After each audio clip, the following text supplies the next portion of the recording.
Section 10.2, Polygons and Quadrilaterals. A polygon is a closed plane figure whose sides are segments that intersect only at their endpoints. In a regular polygon, all the sides have the same length and all the angles have the same measure. A square would be an example of a regular quadrilateral. A polygon is convex if a segment joining any two interior points lies completely within the polygon, which is most of the polygons you've ever really seen are convex. A polygon that is not convex is called concave. So like a star would be an example of something that was concave, because if I draw any 2 points and try to connect them, I go outside the polygon. That makes it concave as opposed to convex. So polygons are named by their sides. If we have 3 sides, it's a triangle. 4 sides is a quadrilateral. 5 sides is a pentagon. 6 sides is a hexagon. 7 is a heptagon. 8 is an octagon. And then just for any random number of sides, we just say n-gon after a certain point. So to determine whether these are polygons or not, we first have to make sure that we have sides that are segments. Since we have these curved sides, it is not a polygon. And it's not a polygon because of the curved sides. The second one is a polygon. And then we want to classify it, and we also want to tell if it's convex or concave.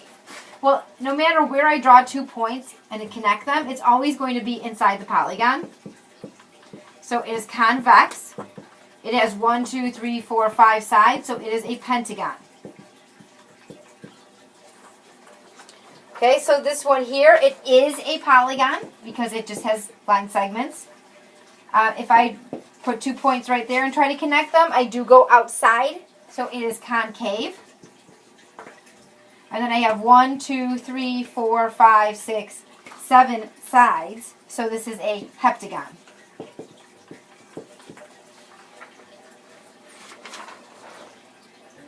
So some quadrilaterals have special names based on whether they have parallel or congruent sides and whether they have right angles.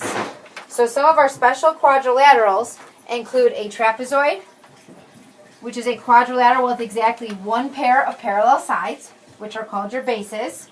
So an example of that, the top and bottom are parallel. Then you have a parallelogram, and it has both pairs of opposite sides parallel. The little arrows just say that they are parallel to each other. A rhombus, which is a parallelogram with 4 congruent sides. And then you have a rectangle. And a rectangle is a quadrilateral that has 4 right angles. And then finally we have our square, which is a parallelogram with 4 right angles and 4 congruent sides. The little marks say that they're congruent. So we're going to name the quadrilateral in the next example based on the properties it has.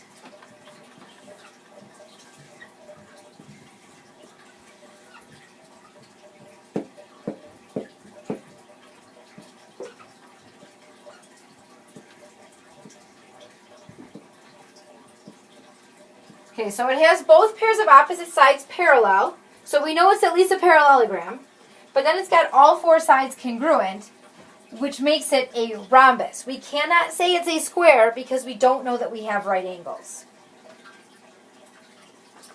A diagonal of a polygon is a segment that joins 2 vertices that are not adjacent, which means they're not next to each other.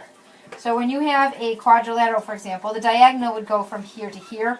We're not going to draw a diagonal from here to here. That doesn't make sense, or from here to here. So you can use the diagonal of a quadrilateral to show that the sum of the angles in a quadrilateral adds up to 360. Because we know that a triangle sums up to 180 degrees. And we have 2 triangles, so 180 plus 180 is 360 degrees. So using that, we're going to find a value of x in a quadrilateral here.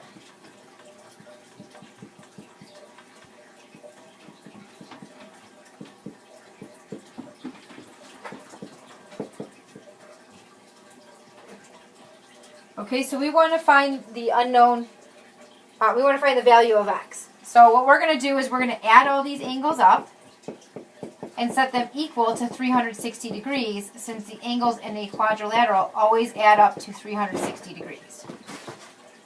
So we have 1x plus 2x is 3x, plus another x is 4x, plus 2 more x is 6x. 18 plus 18 is 36.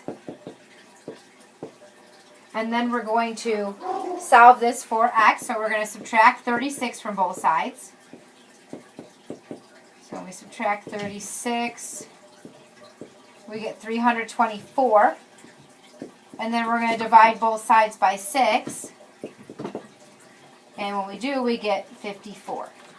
So x is equal to 54.